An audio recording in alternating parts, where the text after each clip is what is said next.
സിനോ തോമസ്, സർക്കാരിന്റെ ഭാഗത്ത് നിന്ന് CPI തന്നെ ഇങ്ങനെ ഒരു ആവശ്യം മുന്നോട്ട് വയ്ക്കുമ്പോൾ സാധാരണക്കാരുടെ പ്രതികരണങ്ങളൊക്കെ നമ്മൾ കഴിഞ്ഞ ദിവസങ്ങളിൽ പ്രേക്ഷകരിലേക്ക് എത്തിച്ചതാണ്. പലയിടത്തും ഇഴഞ്ഞു നീങ്ങുന്നു. മാത്രമല്ല, ഈ മഴക്കാലത്ത് അപകടങ്ങളിലേക്ക് അത് നയിക്കുന്ന ഒരു സാഹചര്യം നമ്മൾ കണ്ടുകൊണ്ടിരിക്കുകയാണ്. എന്താണ് ഇപ്പോൾ സർക്കാരിന് മുന്നിൽ അടിയന്തരമായി ചെയ്യേണ്ട ഒരു കാര്യം? അതേക്കുറിച്ച് എന്താണ് ഇപ്പോൾ CPI പറയുന്നത്? സുജയപാർവതി, സംസ്ഥാനത്തെ ദേശീയപാത വികസന പ്രവൃത്തി അതിവേഗം മുന്നോട്ട് പോവുകയാണ്. ആദ്യ റീച്ച് കാസർഗോഡ് ജില്ലയിലൊക്കെ അതിമനോഹരമായിട്ട് നിർമ്മാണം പൂർത്തീകരിച്ചിരുന്നു. അതൊക്കെ തന്നെ നേട്ടമായി സംസ്ഥാന സർക്കാർ പറയുന്നു.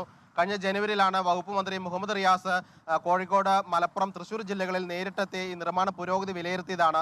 മുഖ്യമന്ത്രി അധ്യക്ഷതയിൽ യോഗം ചേർന്ന് പെട്ടെന്ന് പൂർത്തീകരിക്കും, അടുത്ത വർഷത്തെ പുതുവത്സര സമ്മാനമായി ഈ റോഡ് തുറന്നു കൊടുക്കാൻ പറ്റുമെന്നൊക്കെ തന്നെ പറഞ്ഞതാണ്. അതിനിടയിലാണ് ഇപ്പോൾ CPI ഇങ്ങനെ ഒരു ആവശ്യം മുന്നോട്ട് വെച്ചിരിക്കുന്നത്. അതായത് കോഴിക്കോട് ജില്ലയിൽ പ്രത്യേകിച്ച് അഴിയൂർ മുതൽ വെങ്ങളം വരെ ഒരു കമ്പനിയും വെങ്ങളം മുതൽ രാമനാട്ടുക വരെ മറ്റൊരു കമ്പനിയുമാണ് ഈ ദേശീയപാതയുടെ വികസന പ്രവൃത്തി ചെയ്തുകൊണ്ടിരിക്കുന്നത്. അതിൽ പല സ്ഥലത്തായിട്ട് ഗതാഗത കുരുക്കുണ്ടാകുന്നു. പ്രത്യേകിച്ച് മഴ തുടങ്ങിയ സമയമായതുകൊണ്ട് തന്നെ ഈ കൊയിലാണ്ടി, പയ്യോളി മേഖലയിലൊക്കെ തന്നെ ഈ റോഡിന് വേണ്ടി മണ്ണെടുത്ത സ്ഥലത്തൊക്കെ തന്നെ വെള്ളം കെട്ടി നിൽക്കുന്നുണ്ട്.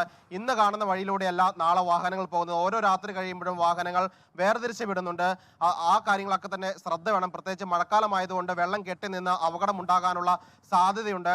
ഇന്നലെയാണ് പന്തീരങ്കാവിൽ ബൈപ്പാസിന്റെ സർവീസ് റോഡ് ഇടിഞ്ഞു വീണത്. അതൊക്കെ തന്നെ കമ്പനിയുടെ വീഴ്ചയാണ്. മഴ മുന്നിൽ കണ്ടുള്ള മുന്നൊരുക്കങ്ങൾ ചെയ്യുന്നതിൽ കരാർ കമ്പനികൾ വീഴ്ച വരുത്തിയെന്നാണ് CPIയുടെ ആരോപണം. അതുകൊണ്ട് ദേശീയപാത അതോറിറ്റിയും സംസ്ഥാന സർക്കാരും കൂടുതൽ ജാഗ്രത പാലിക്കണമെന്നാണ് CPI ആവശ്യപ്പെട്ടിരിക്കുന്നത്. അതോടൊപ്പം തന്നെ 2025 ഈ നിർമ്മാണം പൂർത്തീകരിക്കണമെങ്കിൽ ഈ വേഗതയിൽ പോയാൽ നടക്കില്ല. അതുകൊണ്ട് തന്നെ വേഗത്തിൽ നിർമ്മാണം പൂർത്തീകരിക്കണം. കോഴിക്കോട് ബൈപ്പാസിൽ വേങ്ങേരി ജംഗ്ഷൻ ഉൾപ്പെടെയുള്ള നിർമ്മാണം വാട്ടർ അതോറിറ്റിയുടെ പൈപ്പ് കാരണം മാസങ്ങളായി തടസ്സപ്പെട്ട് കിടക്കുകയാണ്. അവിടെയൊക്കെ തന്നെ നിർമ്മാണം വേഗത്തിൽ പോകണമെങ്കിൽ ഒരു ഏകോപനം വേണം. സംസ്ഥാന സർക്കാർ ജാഗ്രതയോടുകൂടി ഇടപെടണമെന്നാണ് CPI ജില്ലാ കൗൺസിൽ പ്രമേയം പാസാക്കിയിരിക്കുന്നത്. സുജയ, ഓക്കെ, CPI ജില്ലാ കൗൺസിൽ സർക്കാരിന്റെ ശ്രദ്ധ അടിയന്തരമായി വേണമെന്ന് ചൂണ്ടിക്കാട്ടിയതിന്റെ വിശദാംശങ്ങളാണ് സിനോ തോമസ് പങ്കുവച്ചത്.